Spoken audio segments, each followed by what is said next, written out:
Welcome back to the channel and welcome back to another edition of Where I Went Wrong.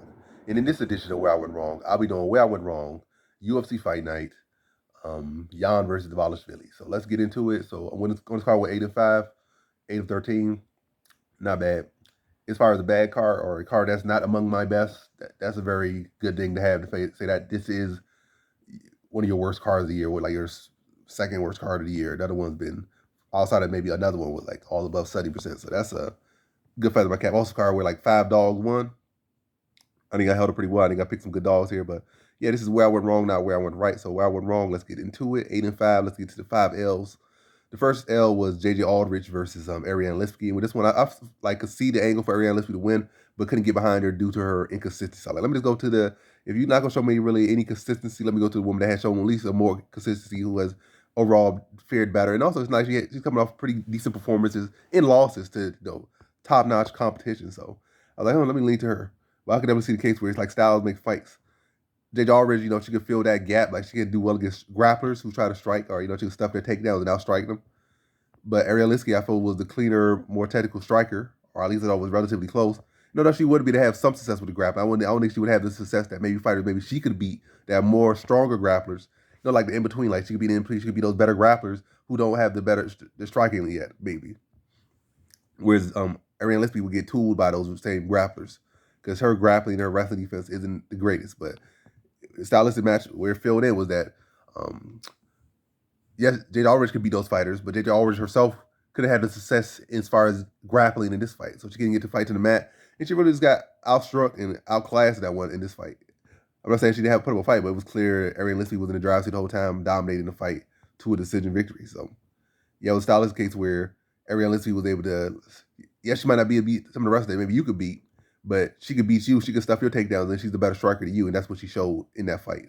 So yeah, as far as going that one, like, do I feel bad about that one? No, but as far as something to look at, maybe in this a future matchup with Ariane Lipski versus a similar stylistic matchup, or maybe it's a matchup like that in general, it's something that I will have to look in a little bit more, or give it a different look, or give more look to it.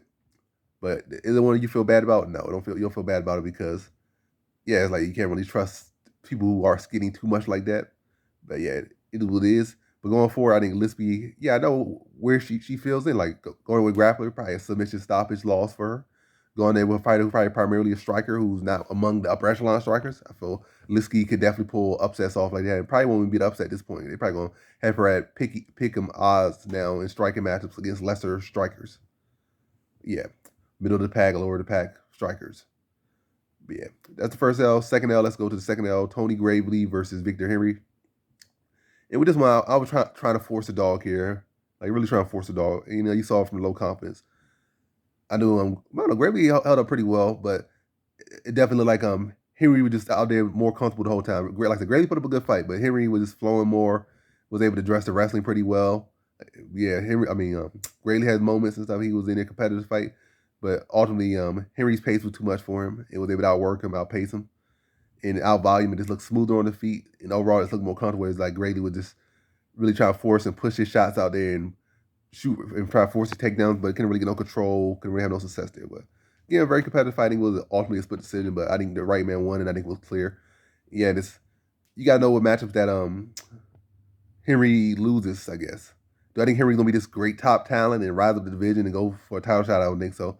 I feel like better grapplers can tool him, to be honest. I feel like he can't be taken down by maybe like the Aljos and submitted by the Aljos, the Marab, but that's way ahead of there. The up-and-comers like Nurmagomedov, like Umar Nurmagomedov, like those up-and-comers coming up the division, probably tool him, but he's still a problem. Like, I think he definitely beat a lot of these guys that can't push the pace and maybe wrestle dependent and don't have the wrestling cardio, I guess, or maybe not as complete as him or not as comfortable as him, not experienced him. I feel like he could beat a lot of those guys. Yeah, so he definitely get money for a little bit, but I definitely think it could easily be some good money made against him going forward. But I think for his next fight or his next 2 fights, maybe he'll be the lean. On Tony Gravely's side, I feel he does well against these newcomers, like not veterans, like not new to the UFC, but like still relatively new to the game of MMA. Not saying like they just a year in, but like maybe like 5 years in, 4 years in, only probably like 10 fights and they come to UFC. I feel like Gravely does well in those spots. Does well in spots that a guy that can't really scramble, can't really wrestle, or yeah, I think he does well in that spot. So he's still a very solid fighter. Definitely money. I mean, money made on his side as well, picking him with a lot of matchups. But I just feel like he's gonna be one of those guys that can't make it over that next level, can't close that gap. So yeah, I feel like Henry could definitely go further than him right now. I would see that for Gracie, but not to say he's not a good fighter or nothing, but kind of is drawing where he stands right now, and that's what I'm saying. Yeah, so that's the second L. Third L was let's see, Victor Petrino versus Anton Turkov. That's probably not. This third L was actually Tadrikis Dumas versus Josh Frim, and this is the biggest L for me, to be honest. This is the biggest L because I wanted this one. A mistake I made. Probably sometimes prior, like going high confidence on a fighter that isn't really proven and really just relying on momentum. So, and also it's not like Cedric Dumas came in here and fought the best guy and like put on a performance. Like the guy he fought wasn't all that good. Yes, he got a quick finish on him, but and also in that fight he didn't look all that composed either. And he didn't look composed in this one. Like he was just erratic in there. Just throwing shots, just overextending and stuff. Trying to shoot shots. And he looked he's a longer guy, but he looked kind of skinny outside. Frim's actually bigger than him, taller than him, and looked more filled with his Cedric Dumas looked on the skinnier side, smaller side, shrunken head side, etc., etc. But yeah, really the big mistake is one going high confidence on a fighter that hasn't really shown. Like he was like a guy that come in here, you like extensive background, or you can see the talent, like a D1 wrestler, D1 champion, etc., etc., or a Golden Glove champion who got knocked like world class technique, or they really at the level. And like, oh, I can get behind this guy. But a guy that's like hasn't really shown too much, hasn't really fought too much. Coming here, like you like largely relying on the fact that the guy has had success in UFC, like 0-2 in the UFC. That's not really enough to go high confidence on the fight. That probably should have been average confidence, and could have lent to Frim's experience. But like I said, Frim wasn't on the best momentum. Is Dumas a bad pick in hindsight? Yes, but as far as foresight or before the fight, he's not a bad pick. But going high confidence, that's the issue. Like I'm gonna put 4 units, I'm gonna put 20 units on this dude. Like why? Smart thing probably would have been general submission, which would have been plus 200 no matter who got the submission. So your fighter would have lost, but he still would have won some money on that. But yeah, yeah. So that was a dumb pick. It was like at least the confidence level. And after this fight, I'm not really high on either guy, to be honest. I feel like Cedric Dumas needs to probably take a step back from UFC. They probably gonna give him a couple more fights. He might go 500 and then maybe below 500. Probably end about the UFC or might end up on some tough season or something to get back in the UFC. Who knows? But as right now, I think he's not UFC caliber. I don't think he's going to turn into that just one fight. I don't see a lot of guys he could beat in this division. Really, I can't really see too many at all that he could beat in the division right now that are actively in the division, not cut or about to get cut. You can see too many people for him to beat at all. Well, he might get used as a mechanism to get another fighter back on a win streak. But after that performance, I can't really get behind him. Josh Frim was a good performance by him, but I still ain't super high on him. It's like who he really beat in the division. Like he lost to one of the worst guys in the division prior to this fight. So it's like they kind of pass around that torch to who's the floor of the middleweight division. Like I forget the name right now, but the guy who just beat Josh Frim prior to this fight, he passed the torch to him. Now he passed that to Cedric Dumas, but all three of them at the bottom of the division. Like I ain't gonna see either of those guys or none of those three guys rising up the ranks anytime soon. Or really, I can't really see longevity in any of their careers in the UFC is a right now without like a step out and then building your record and building your skills and coming back in maybe a year or two and like, oh, now I'm better acclimated for this level of the game. But right now, I ain't high on either guy. So I'll probably see, like, as far as both these guys, I'm picking both against both of them most likely in their next fight. So yeah.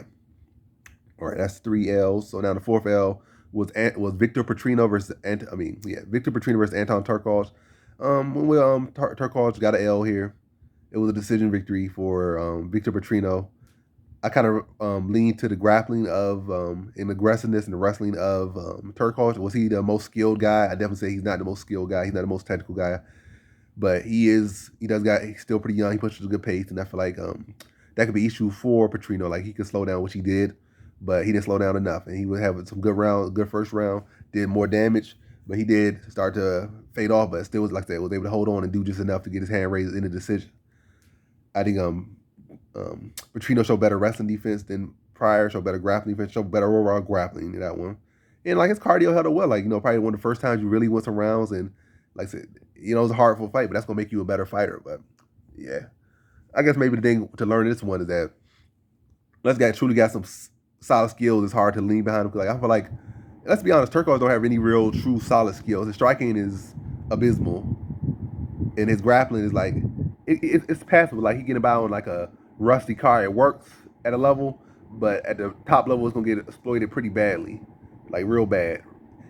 I see him. I keep comparing him to this other guy, like this other Swedish dude. Like they both kind of the same. Where like they don't really got no true good skills. They managed to able to get win some fights surprisingly. Like how you win that fight, but overall that skills like your striking terrible, and your grappling like you wouldn't really probably not even yeah like D4, D5, D9 level wrestling. I'm exaggerating. I don't know if there's a D9, but your level of wrestling pretty low, almost this bar fight wrestling level. Like, I mean, I'm exaggerating, but like I said, it's not. Oh, this guy is a good wrestler. He like it's passable. It works, but it's far from um like no truly skilled wrestling. It's almost say, but yeah, he didn't have no range. I feel like Petrino clearly had the striking. He was clearly the more technical striker. And also that fight came in, he looked very big, so he was a bigger man, stronger man, and probably going over a guy who, like I said, isn't the most technical. You got to have strength and size when you probably work when you take offense. That's the angle to say, oh, this guy will come and be able to stuff it. But then again, like would you have said he would win a decision, knowing the fact that he doesn't have to bend those rounds and had that pacing issues, or at least had him really address the pacing issues and some of the grappling issues? Like, yeah, you probably would have said decision. You probably said like a knockout or something. But so decision was probably kind of like on the questionable side. But hey, he pulled it off, and he showed he go 3 rounds, and it was a horrible fight, but he pulled it off. But am I gonna say, oh, this guy's gonna be a future stud? I can't say that for either guy. But I think Petrino could stick around. I think he could get better. Anton Turco, I feel like he could stick around a bit, but I don't feel like he's gonna go very far. I feel like he could hang around, maybe at the middle lower pack. But I can't really see him going to the higher end. I feel like Petrino could potentially go to the higher end. Cardio gets better, starts to make some better decisions. Both of these guys are still young, but I feel like Petrino has a far bigger ceiling. He just has a good frame. He has a lot to build off. The technique in the hands not too bad. On the feet, not too bad. Pretty sharp. Just get sharper there, and just like we'll probably work on the takedown offense and work on his pacing. And he could be a problem in the division in a couple of years. Like he could be a problem. Will he be championship problem? No, but I definitely think he could be around the title shot in some years if he keeps improving. Petrino, I mean, Turco, I just see Turco as that guy that's always gonna kind of be like that. He's gonna get better than he is now, but I don't feel like he's ever gonna be like, that clean, crisp technician on his feet, that high fight IQ fighter, that proved wrestling guy. I feel like he's gonna be like, he's a dog, he's a scrapper, but nothing much more. He got heart. He okay fighter, but that's what I see. So now to with the fifth and final L. This is another bad L. This is probably the second worst L on the card. It was Alexander Volkov versus Alexander Romanov, and what I went wrong with this one is really a lot of stuff I was trying to pull. I was trying to pull this one out the hat too for no reason. It wasn't even a dog pick. This was a slight favorite pick. And I was just trying to pull a rabbit out the hat. And the most of the fights I was referencing were very long ago, like Tony Johnson. That's like almost 10 years ago now, I think. Tony Johnson lost. Shaq Congo, that's like 6 years ago or something now. And then the Curtis Blades fight. Curtis Blades has actually proven himself against real good competition, whereas Alexander Romanov just coming off of a lackluster performance where he lost. Got gassed at like a round and a quarter, a round and a half. Yeah, that's a quarter still. But yeah, a round and some change. He gassed and didn't really show nothing to it. He lost to a guy that already lost to Volkov. Like he had issues trying to take Volkov down. And yeah, so really this one, not even trying to go back on his story too much, is that as Romanov coming off that performance he did, and then coming up here actually stepping up in competition. Like you coming off a loss and then you stepping up in competition. It's not like you came in, I'm gonna take a step down. You lost, then you took on a step up in competition. That should have been a clear, maybe average or even high confident pick for Volkov. Because like I said, Romanov only had like a round and a half cardio on him.